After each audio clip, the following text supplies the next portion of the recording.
and gentlemen, good day and welcome to Data Patterns India Limited Q2 and H1 FY2024 earnings conference call hosted by Go India Advisors.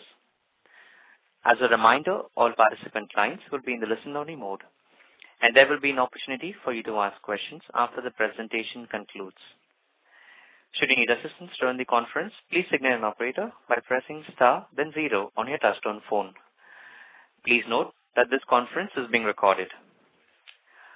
I now hand the conference over to Ms. Monali Chen from Go India Advisors. Thank you, and over to you, ma'am. Thank you, Aman. Good morning, everyone, and welcome to Data Patterns India Limited earnings call to discuss the Q2 and H1 FY24 results. We have on the call Mr. S. Rangarajan, Chairman and Managing Director, and Mr. Venkat Subramanian, Chief Financial Officer. We must remind you that the discussion on today's call may include certain forward-looking statements and must be therefore viewed in conjunction with the risk that company faces. May I now request Mr. Rangarajan to take us through the company's business outlook and financial highlights, subsequent to which we will open the floor for Q&A. Thank you, and over to you, sir. Thank you, Monali. Good morning, ladies and gentlemen. I thank you for joining us today for the Q2 and H1 FY24 results call. I hope you had a chance to go through the earnings presentation, which is available on both the stock exchanges and on our website. Before Venkat takes us through the financial results, I would like to give you a quick rundown on some of the important updates and key highlights for this quarter. I'm delighted to share that we've achieved another profitable quarter, demonstrating our steady growth. Our revenues have increased, contributing to our company's sustained growth trajectory. We have started participating in large value tenders under the Make 1 and Make 2 categories with Ministry of Defence. This strategic move is to increase our total addressable market and increase the future revenue. I'm also proud to announce that we've already invested these 10 crores for a new product development in the field of radar, electronic warfare, and communication systems. Our order book during Q2 FY24 reached rupees 1,000 crores with an order inflow of rupees 145 crores, which includes an export order of about 39 crores. Moving on to a brief financial overview, in Q2, our revenue from operations increased by 23% year-on-year to 108 crores. In H1, it grew by 27% year-on-year. Gross margins remained robust at 69% and 67% year-on-year in Q2 and H1 respectively. EBITDA exhibited a growth of 36% year-on-year in Q2. In H1, it grew by 34%. The defense sector is one of the essential sectors for the government. The government has recently given the green light for defense acquisitions amounting to 7,800 crores. This decision aims to enhance our armed forces' combat readiness. When coupled with the government's Make in India initiative, it opens the doors to significant prospects for us. These developments provide an ideal platform to seize opportunities, enabling us to develop and provide innovative products for the defense sector. Keeping the sectoral tailwinds in mind, we had raised rupees 500 crores through QIP to develop products in radars, EW, communications, and satellites. These products, once developed, will provide sustainable growth and possible exports. At this point, I'll pass the floor to Venkat for his comments. Thank you, sir. Good morning, ladies and gentlemen. We are delighted to report outstanding performance in Q2 and H1 FY24. Let me provide an overview of the financial results. In H1 FY24, the revenue from operations surged by 26% year-on-year and stood at 198 crore. The gross margin for H1 stood at 67%, supported by our strong revenue mix. EBITDA grew by 33.5% year-on-year to 69 crore, and EBITDA margin stood at 34.6%. Profit before tax stood at 81 crore, whereas profit after tax increased by 69% year-on-year to 60 crore. In Q2 FY24, the revenues exhibited year-on-year increase of 33%, reaching to 108 crore. We effectively maintained a robust gross margin at 69% in Q2. Profit before tax stood at 46 crore, and profit after tax witnessed an impressive 61% growth, reaching to 34 crores. We maintain a debt-free balance sheet reflecting our prudent financial management. As of September 30, 2023, we hold over 603 crore in cash and cash equivalents, signifying our strong financial stability and liquidity. Overall, we delivered a strong performance in Q2 and H1-24 and are confident of steady growth momentum for the year ahead. With this, we will now proceed to the question and answer session. Thank you. Thank you very much. We will now begin the question and answer session. Anyone who wishes to ask a question may press star and 1 on the touchtone telephone. If you wish to remove yourself from the question queue, you may press star and 2. Participants are requested to use handsets while asking a question. Ladies and gentlemen, we will wait for a moment while the question queue assembles.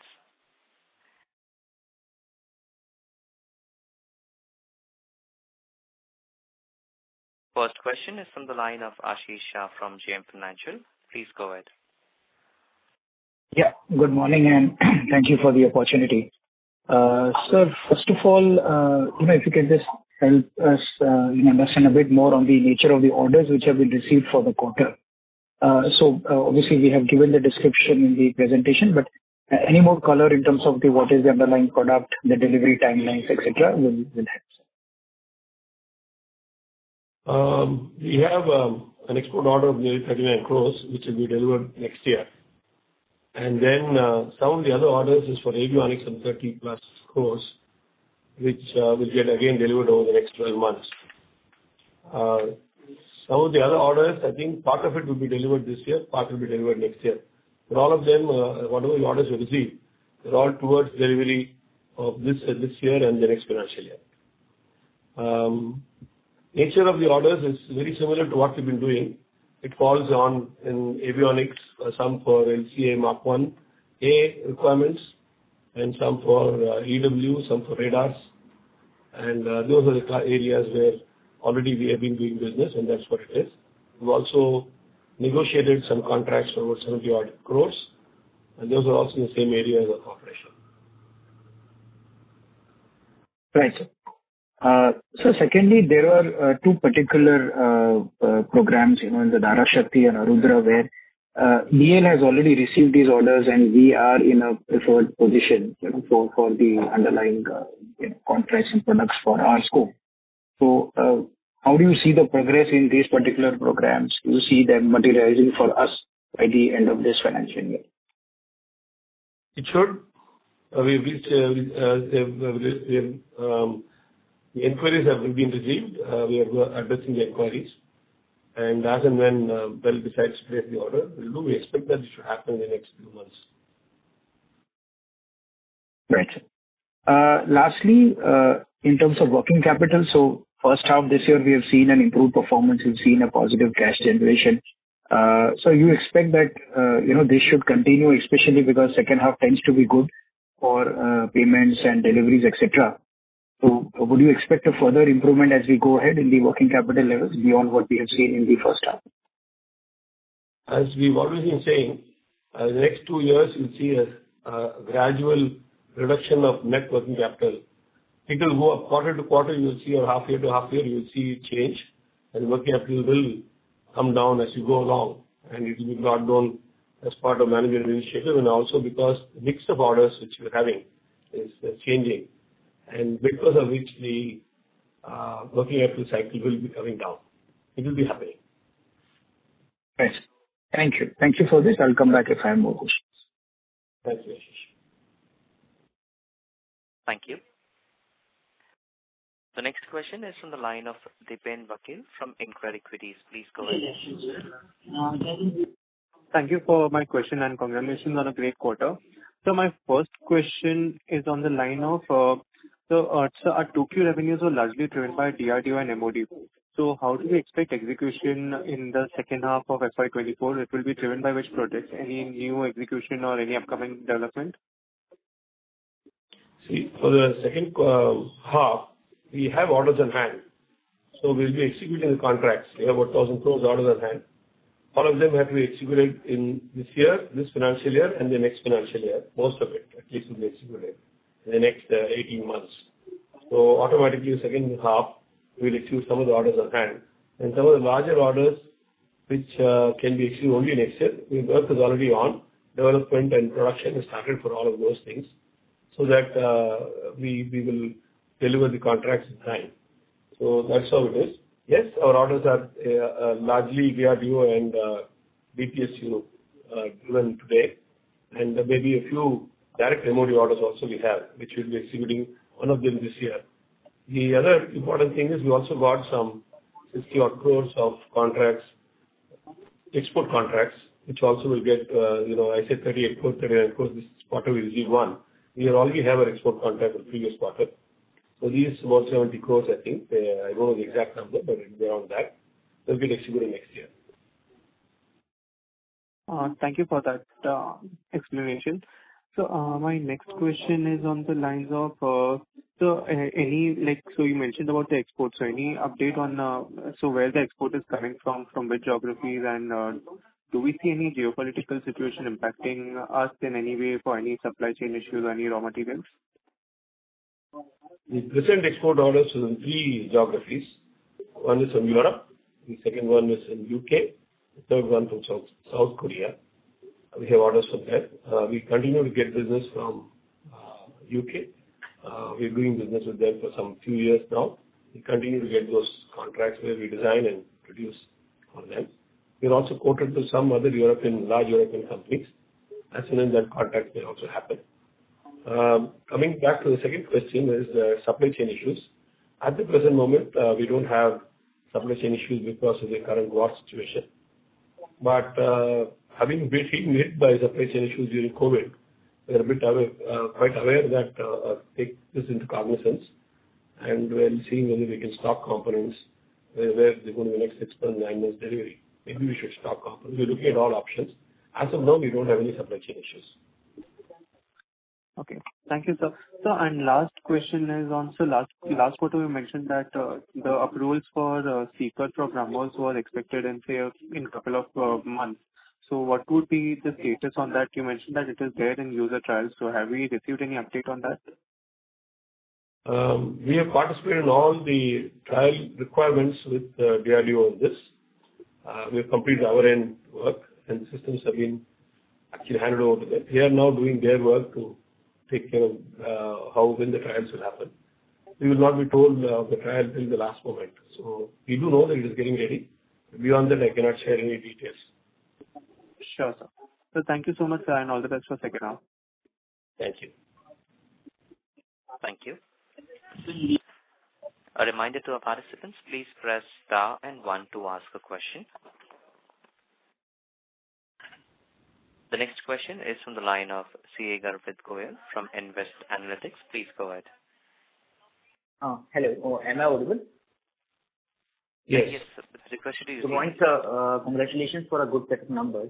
My first question is on the new product development side. So basically, we are developing new products in radar, EW, communications, and satellite. So what different are we doing? Like these products, what are the new areas which existing product basket is not catering, but newer products will cater to? Because in existing product basket, we do have different kind of radars, like tracking radars, weather radars. In satellite side, we do have the satellite bus management services. So what is the exact difference are we going to create with these new products? Very good question. See, all along, our history has been with DRDO, that we make parts of the systems, either radar, EW, or communications, whatever we do parts of it, subsystems, and the entire system is designed by DRDO. That we'll continue to work with DRDO, where we learn and build products for them. And then goes into, once field tested, we get products from DPSUs, like Bell or HAL, based on transfer technology from DRDO. But what has really happened now, the market has opened up. The MOD tenders are now addressable by people like us. Instead of only relying on foreign technologies to bring the technology inside and build products in India and address these MOD requirements, we decided we will build products here. So the essential difference is that while with DRDO we're doing parts of the systems, And when it comes to MOD, we have to do the full system ourselves. Yes, to enable this competency build-up over the last 1 decade or so, or even 1.5 decades, we have built our own radars in non-defense sectors, like wind profilers, with tracking radars, weather radars, and these kind of surveillance radars. All of them we have done, so that we build a competency matrix within the organization to build end systems. We invest a lot of money and effort, not looking at profitability figures, but build these capabilities in-house. We believe these capabilities now is going to have a lot of impact on the future products which we are going to generate or develop for the MOD sector. So in this, the difference essentially is that we build ground-up systems addressing MOD requirement, either we make one or make two, or is it going to be direct IDDM or buy Indian, these kind of categories of MOD, as well as some of the other contracts is coming in emergency procurements, all of that. For all of these contracts, we need to have products with us to demonstrate and go through a trial. Unless we build the complete products, we are not going to be ready to address these markets. That is the idea we took QAB funds and then trying to invest and build the products. And the product category will be similar to what we've already been doing, because we require a lot of domain abilities to build such products. And ground-up domain and competency doesn't come overnight. So we will continue to build further capabilities in areas of radars. It can be various kinds of radars required by Air Force and Army or Navy, as well as similar to that in EW. The complete, till now we done receivers, now we do jammers, we do the entire systems. So we enhance the product category to build full systems. That's exactly what we're trying to do. Okay, that's nice to hear. Secondly, are we looking to cater only defense sector going forward, or with our research and design capabilities, we will go beyond the defense EMS and cater to the new age areas like component manufacturing for semiconductors or anything like that? I don't think at the present moment we're looking at component manufacturing semiconductor industry. See, the market here, we are in a 400, 500, 600 crore kind of a revenue model. The requirements in India is so large in the defense sector, and all of them we've been relying on imports to address the market. So we have a competency model which is deep down, domain developed, capability developed over the last 2.5, 3 decades to build capability in this product. So our immediate management's immediate attention is to address this large opportunity which is opened up in India. Just now it's got opened up, and so I think we should use our capabilities to address the market right now and scale the company substantively. This is what the first target which we have set for ourselves. The second is, these are because of the design abilities which we have done on all of electronics and a competency model built up. We also want to look at address markets outside India going along. This can be in defense, this can be in civil sector, where quality and reliability is of essence, and fairly high-end technology which will go to rugged requirements. Those are the areas where we are specialized, and we would like to address those opportunities outside India to see that there is a large portion of our business also starts coming from export. This is also an idea. We will work towards in the next 2 to 3 years' time to build the competency in the market, the marketing abilities, and position ourselves to address these opportunities. Understood, sir. And sir, in Q2, 27% of total inflows was from export, and is specifically highlighted in the presentation as well. So do we expect it to be in the same way for the incremental orders? And with geopolitical tensions across the globe, are you people witnessing any increase in demand from export over and above what we were expecting earlier? Can you repeat the first part of the question? I've not really understood your question. I was saying, so whatever incremental orders we got in Q2, 27% was from the export. So going ahead, from whatever incremental order we will get in future, so the proportion of the export will remain same, or it will change? So there is no proportion for export. We don't see, these are all one-off orders. This is not a regular requirement. We quoted in some requirements. The orders are coming in. We are going to quote to such requirements as we go along. Like we have quoted DRDO, we will actually quote to some systems abroad. And once it is established, based on their contracts, we will get repeat contracts. This is what we would like to do. But I would not like to do a projection at this point, okay, because we do not know the projection from their side. So we do not know what to project here. The important thing is, you should engage the foreign OEMs with products from India, and we should seed such products. This will, I think, in the longer term, be very good for India and to Data Patterns. So this is the effect we are trying to do that. I would not like to project anything, but the intent is to do more as you go along. Okay, and second part, due to any geopolitical tensions, are the people witnessing any increased demand from exports?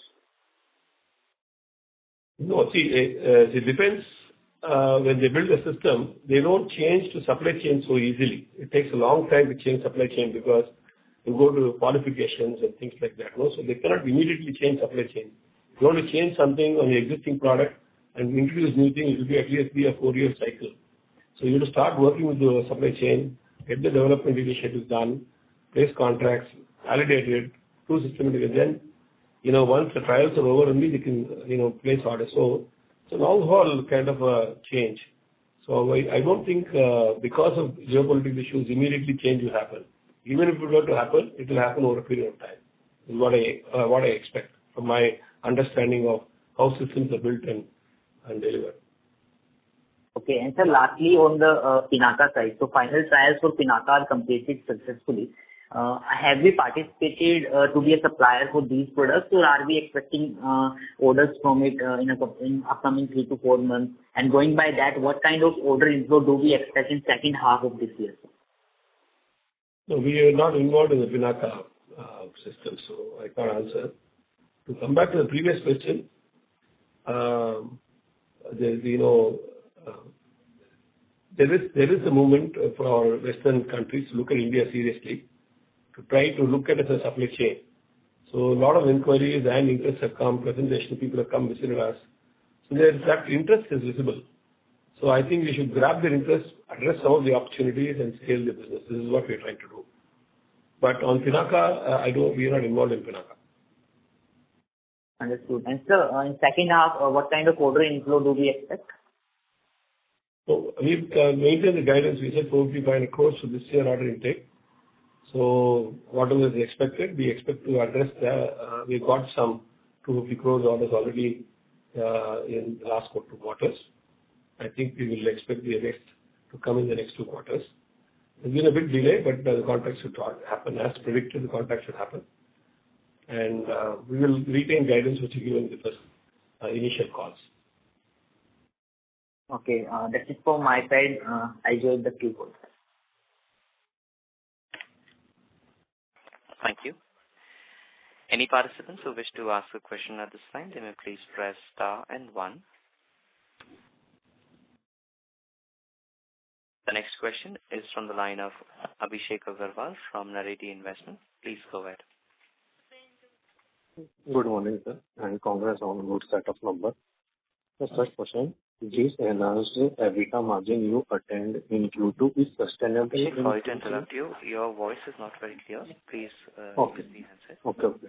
Now, am I audible now? Yeah, better now. Okay.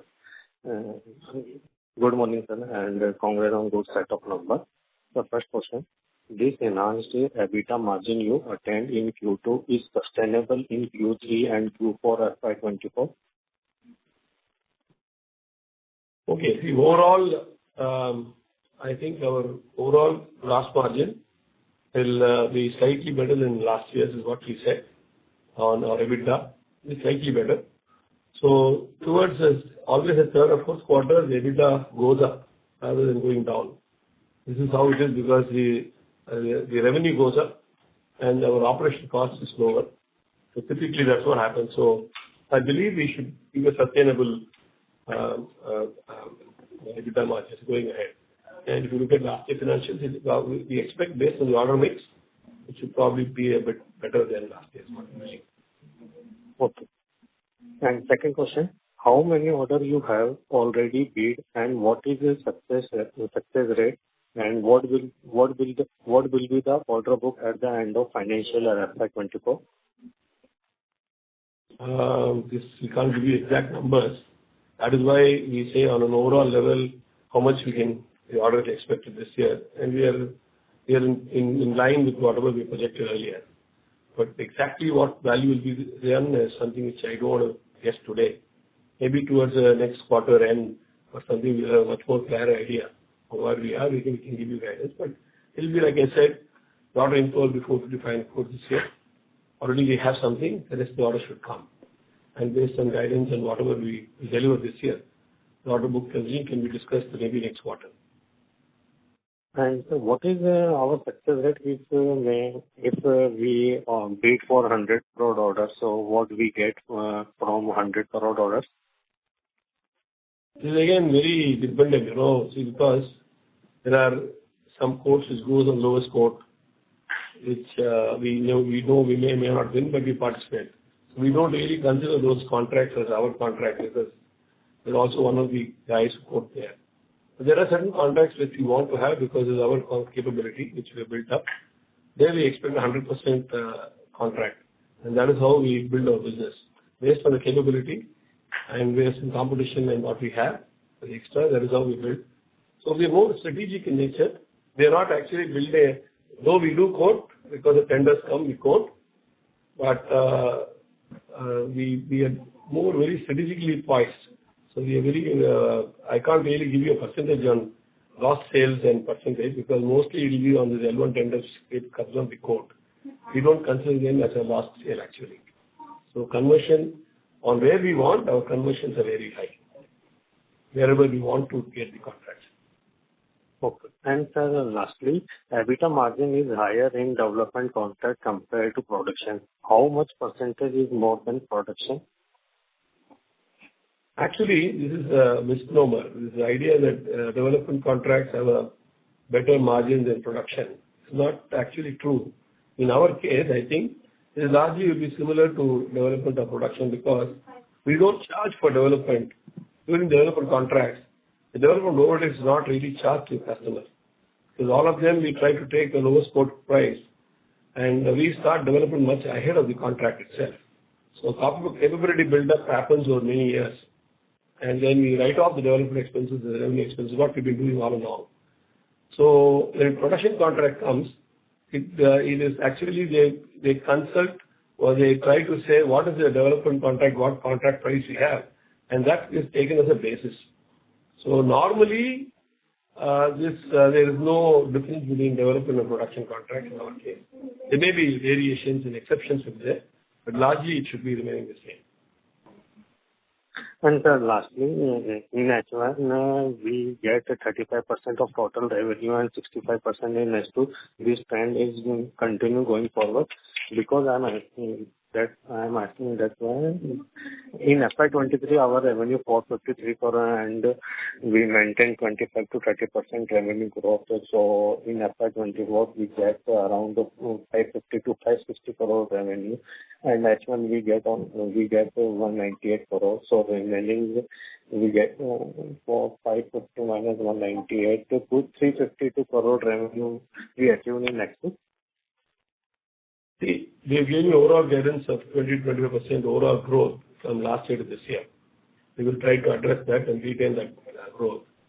And we're also attempting to reduce the seasonality and try to increase, make it more quarter to quarter even. It's not been practical.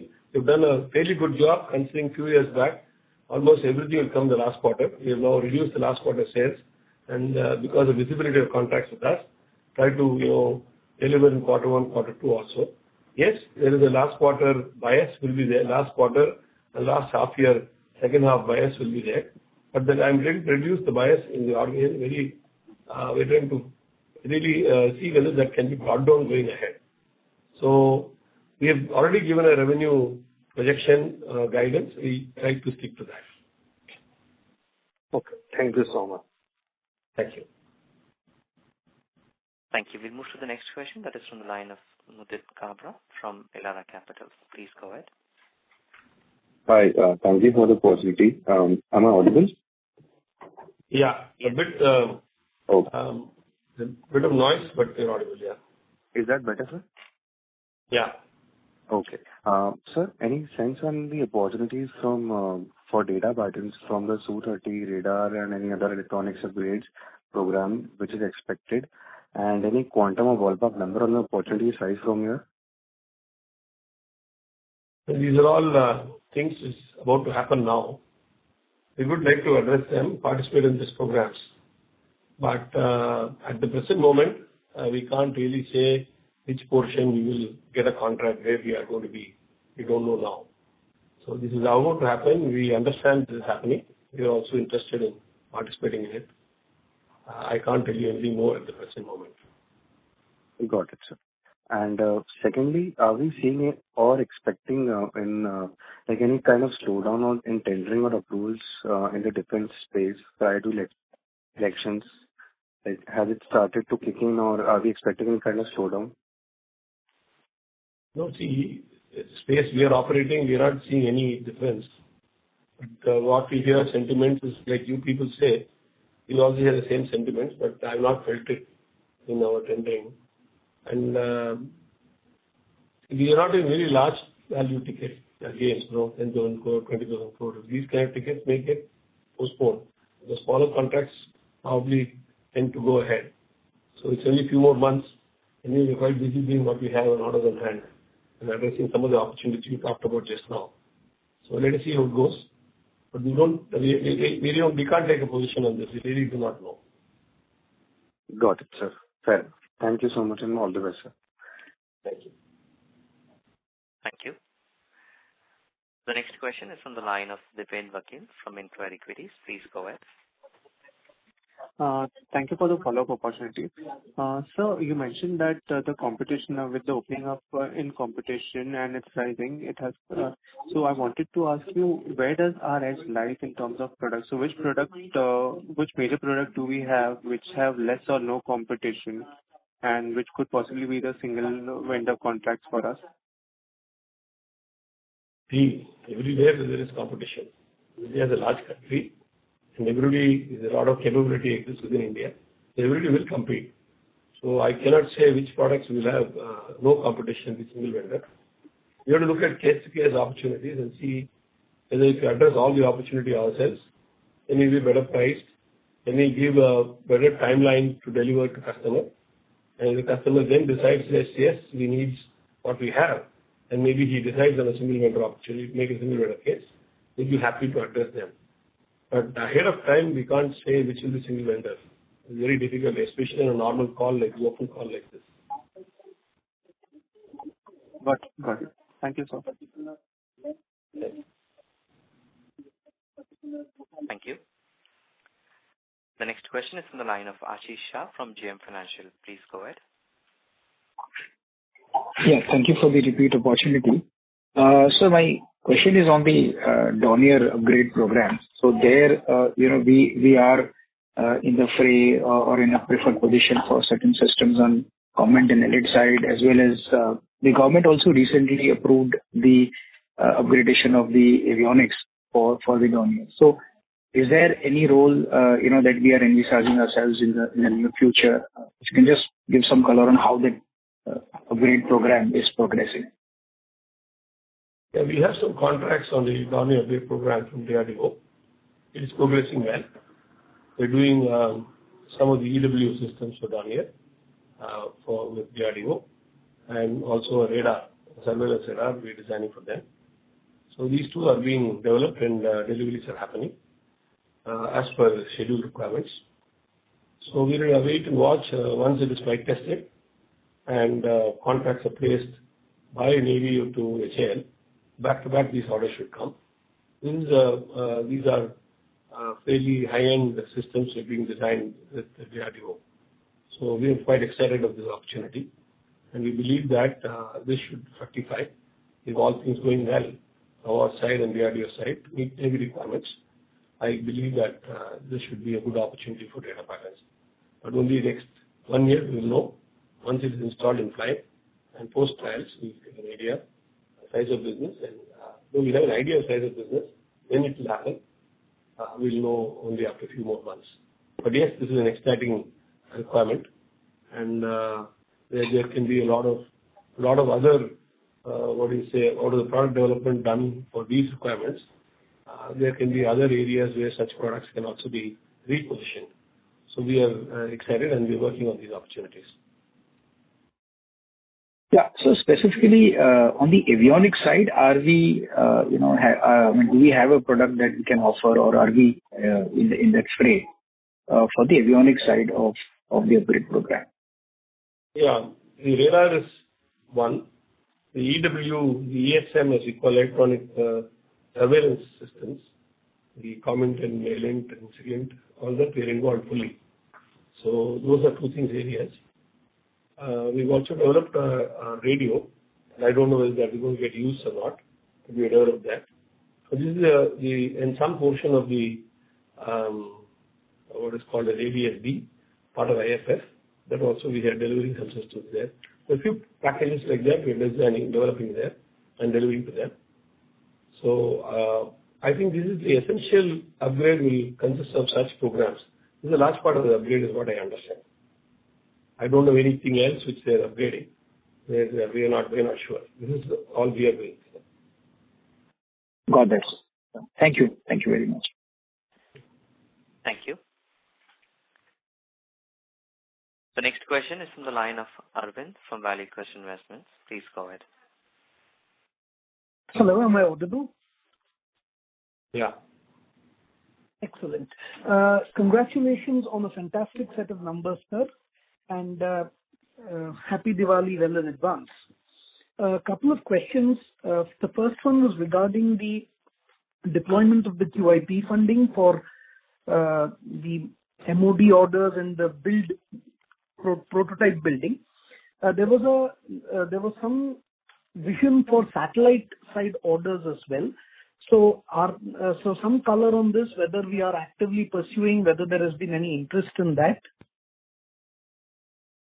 Okay. See, we talked about 4 areas of utilizing QIP funds in development. First is in radars, second is in EW systems, third is in communication systems, and fourth is satellite. We have proceeded with the development, detailed design in few programs in radars as well as EW, and some work has also been initiated in the communication systems. This is work in process now. Detailed design, product development have been initiated, budgets have been allocated, and we're going ahead with development. Satellite fundamental design has been done, very broad level, but more work is needed. We're trying to build a team to build this. That's a bit slower than the other 3 areas. But yes, all 4 areas we are looking at.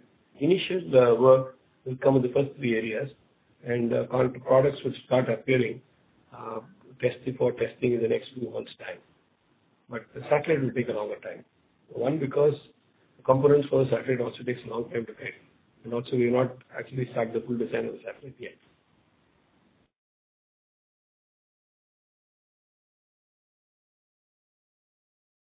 Thank you.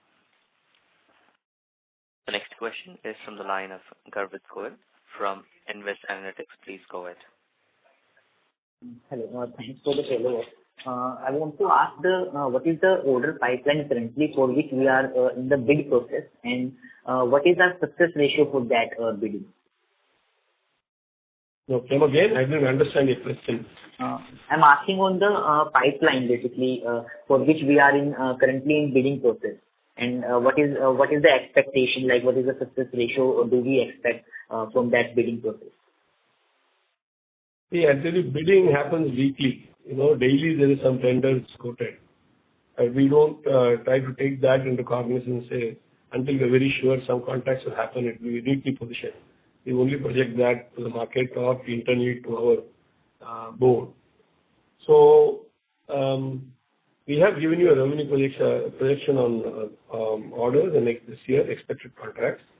We do have a pipeline based on so many contracts already we have developed with DRDO. We expect repeat contracts to happen. But the exact timing of the contract we are not very sure, and the value also is not very predictable at the present moment. As when the tender inquiry comes to us, at that time we will be able to tell you what really is happening. But we do have a 1,000-2,000 crore kind of a revenue pipeline. This is all based on previously developed orders and executed orders, and the orders which we are actually developing now, and the programs which have been initiated both from MOD as well as in DRDO. Based on those kind of programs, estimated can be about 1,000-2,000 crores of pipeline of our products. But very granularity in this is at this present moment is very difficult to give and timings. So can't you give any color on like what kind of order inflow can we expect in FY25? Probably towards the next quarter, we should be able to give you, because let us do this quarter, and maybe some of the contract inquiries, the tenders are supposed to happen. Since it has not happened, I do not know when it will be published and when we will get the order. And there has been, the last 6 months we've been expecting something, but there's been some delay. So let us get some idea on the contract, and then we will be able to tell the market. Understood. And lastly, on the Boeing India expansion plan. So just to understand a bit about the avionics side, so can't we supply the avionics to Boeing India? No, we will not separate anything. Okay. What is this Boeing India expansion plan? No, actually, I was asking from that side because Boeing India has set a plan of 10,000 crore yearly target for increasing the sourcing from India. So that's why I was asking whether we are going to supply anyway to Boeing India going forward. We would like to supply a lot to Boeing India, but at the present moment, we don't have an indication exactly which one is being supplied. So this is a long-term game. We will not be able to discuss that at the present moment. Yes, there is some interest in a lot of OEMs, foreign OEMs. We need to build that, make offers and all that, but this is a longer-term play. Understood, sir. Thank you, sir, and all the best for the future. Thank you. Thank you. The next question is from the line of Abhijit Singh from Yes Securities. Please go ahead. Thank you for the opportunity. So my question is on the radar side. So we've talked about enhancing our capabilities in terms of radar systems, moving up the value chain, which would enable us to participate directly in the MOD tenders. So what are the exact radar capabilities that we are working on, and by when can we expect production orders for these complete radar systems coming into Data Patterns? See, we've already done tracking radars, we've done surveillance radars, we've done weather radars. Right. We can do, so all of them we have a competency. We can do fire control radars. So fundamental competency exists in the company to build these radars. Of course, the size and scale, depending on the application, will change. And say which portion we can do, which we don't have, we need to address based on the specific opportunity. So we have a competency which is fairly wide. And in all this, we do ground-up design, all of electronics, software, mechanical, engineering, all of them we build in-house. So there is possibility. But when this will fructify into a contract, production contract, is at this present moment not very clear. What we are trying to do is use the funds raised to build against specific requirements in the market and what we expect the requirements to happen. Be a bit ahead of the market requirement, build these capabilities, because when the tender comes, we will not have time to demonstrate. So we need to do a whole lot of stuff much before this requirement comes for a trial. So this is what we are trying to do. Be ahead of the curve, build the products, and be ready for the demonstration requirements. And once that comes, then based on the process, tender processing, we only will know when the contracts will happen. But we are, of course, looking at the next 3-4 years. We should get production orders. At least aiming for maybe 3 years from now, 4 years from now. Some contracts should trickle in before that. So this is how we're trying to have a mix of products which will come and trickle in and give you a revenue potential over the next 5 to 7 years or 10 years. That is a kind of a long-term play which you're looking at. Right. So I mean, so my question was more on the defense radars. So you're saying that the capabilities that we already have for, like we've built the weather radars, the Doppler radar. So all those capabilities will come in handy when we try to make a product for defense application. Is that what you're saying? No. What we're talking about capabilities, for example, search, surveillance and search radars is required for defense. Fire control is required for defense. Some of the airborne systems have search and weather put together. The ground-based systems which has weather requirements. And so we look at radars. We have a capability to do a mix of radars for defense. The size of the radars and the application may vary depending on the platform. And, so that is where I'm saying. But the basic competency is there. But if you have to demonstrate a 1,000 crore radar, I can't do that overnight. No, you understand what I'm saying. So we can build a 500 crore radar and demonstrate. It may not be possible. The competency and elements may be with us. But, it's very risky to invest that and show NCNC trial and find that you are not L1 data. So we need to look at what is the market size opportunity which can be addressed not just by competency, but also as a measure of risk and investment. Whether it is worth taking the risk we need to address because it's public money. So just not competency. We have a lot of competency. We have built a lot of capability. So we are being very prudent in what markets to address. Where we have a success ratio as we see can be very high because of uniqueness built in, price model, cost model. So a lot of things happen in the capability exists. For example, recently, we went and did some, bought technology from ISRO. This is for synthetic aperture imaging radar. They've done a very small radar a few years back. So the technology is very old. We wanted to we can build the electronics can be far superior present technology. But the star imaging was one thing we have not done till now. So we said, let us buy the knowledge base, put that into future radars which we have designed, build the capability into our radars to see customer can get complete capability can be exhibited. So what we do is try to build all the gaps, knowledge gaps we have, build the domain which is necessary ahead of time.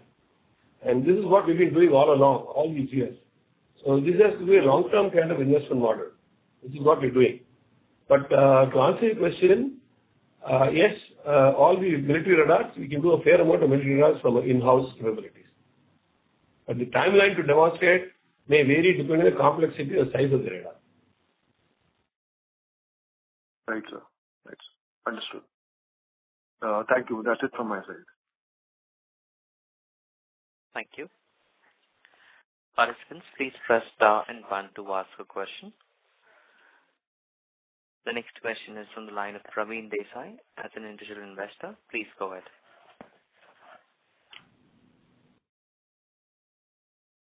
Praveen, your line is unmuted. Request you to please unmute yourself and proceed with the question. Yeah, good morning, sir, and congratulations for good results. My question is that we have a huge amount in our kitty from IPO as well as FPI. So why we are very much slow in utilizing that amount which is lying in our kitty? So what is the reason behind that? Please. Okay, there are two reasons why we took this money. One is to build the infrastructure. Second is build the products. Now, there are two ways to do this. Incrementally go to the market and take as we require. Or take bidding on the projects we want to develop in the next 2 to 3 years and then take it. We have taken the second option. Raise money which can be invested in the next 2 to 3 years, build the products because you can't go to market incrementally with small value. It's not possible. And it's not that we are not investing. Once the financial clearance is there and money is available with us, then only the programs can get kicked off. So all the programs we talked about during QAB, this is all separate groups have been identified, asked with the responsibility. Detailed design work has started for a number of products in each of the category, which is required by MOD, and there is an urgent need for those kind of products. Some have come out in tender, some yet to be tendered. The requirements are real, so addressing the requirements, we do this. And the third point, we need to also understand such products cannot be designed in 3 months and 5 months. And the money spent is not going to be done in 3 to 5 months. It will be taken a year to 2 years before these kind of products can be developed and demonstrated. So there is a timeline for this, and we need to have the money and see that this timelines are, and expenditure will happen over the period of the project or program. The other part is the infrastructure. Not only do we have to develop the products, we need to build the test equipment and the validation tools, and also necessary production infrastructure in terms of the order has to come. That also has to be done gradually. So the money has been taken to even create the infrastructure, on in which case the production happens. We will also have the infrastructure to support the production. So even, these kind of large infrastructure and test equipment is necessary, cannot be done overnight. It takes an enormous amount of time to create. It takes a couple of years to create infrastructure. So this is what incrementally we started doing now. The plans are on to see how do we build this capability in-house in India and the products in India, which till now have not been done. Whatever we are trying to do is something the first time which India is going to do, at least on the kind of specifications we are trying to bring, and complete competency on a single company doing all those products. It takes time. But we've kept the targets very high. We know that we can do these products. We have the competency model already established, but we have to go ahead doing it. We have raised money towards this. We will not be able to spend it overnight. It has to be spent very carefully over the next 2 years' time. And there is a cost audit, and there is Deloitte is our statutory auditors now. We've had discussions on how the expenditure has been classified. A lot of things are happening in-house, but we're doing it the right way. I think we've done the right thing, taking the money, and because the opportunities actually address only with orders, only with products. India buys, MOD buys, and asks you to show the product before you're even down selected to commercial bid opening. So we need to have the products. Nobody has the products in India, so everybody relies on products from abroad, do a work share arrangement with the foreign OEM, and then demonstrate the products with most of the things coming from abroad. They're trying to do something very different. You would require long-term investment model to do this because the game is going to be long-term.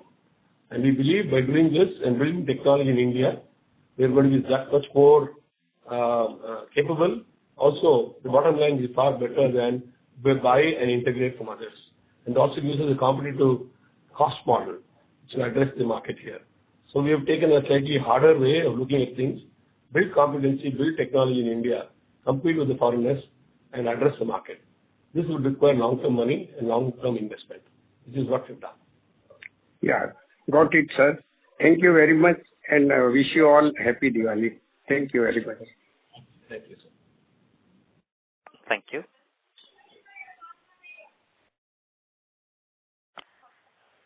Ladies and gentlemen, as there are no further questions from the participants, I would now like to hand the conference back to the management for their closing remarks. Thank you, and over to you. Thank you. Thank you all for listening in this conference call, Q3 conference call. What I would like to reiterate is Data Patterns is investing substantially in building products, international world-class products we're designing and developing. This is to see that to address Indian markets and also future markets other than India, even export markets. But we need to have a start to build very, very, very high-end products for various kinds of critical applications in defense. And we have selected those applications and started the development work. I think in the next 1 to 2 years' time, you'll see a lot more progress going ahead. This is a long-term game, and we need to invest longer term, and it has to have deeper pockets to build big systems. I think we are on the right path. We are very confident or upbeat about what we're doing. I hope we are successful, but we're working on it to build a bigger company in the coming years. Thank you very much for the patience. Thank you. Thank you. Thank you. Thank you. Ladies and gentlemen, on behalf of Go India Advisors, that concludes this conference. Thank you all for joining us, and you may now disconnect your lines. Thank you.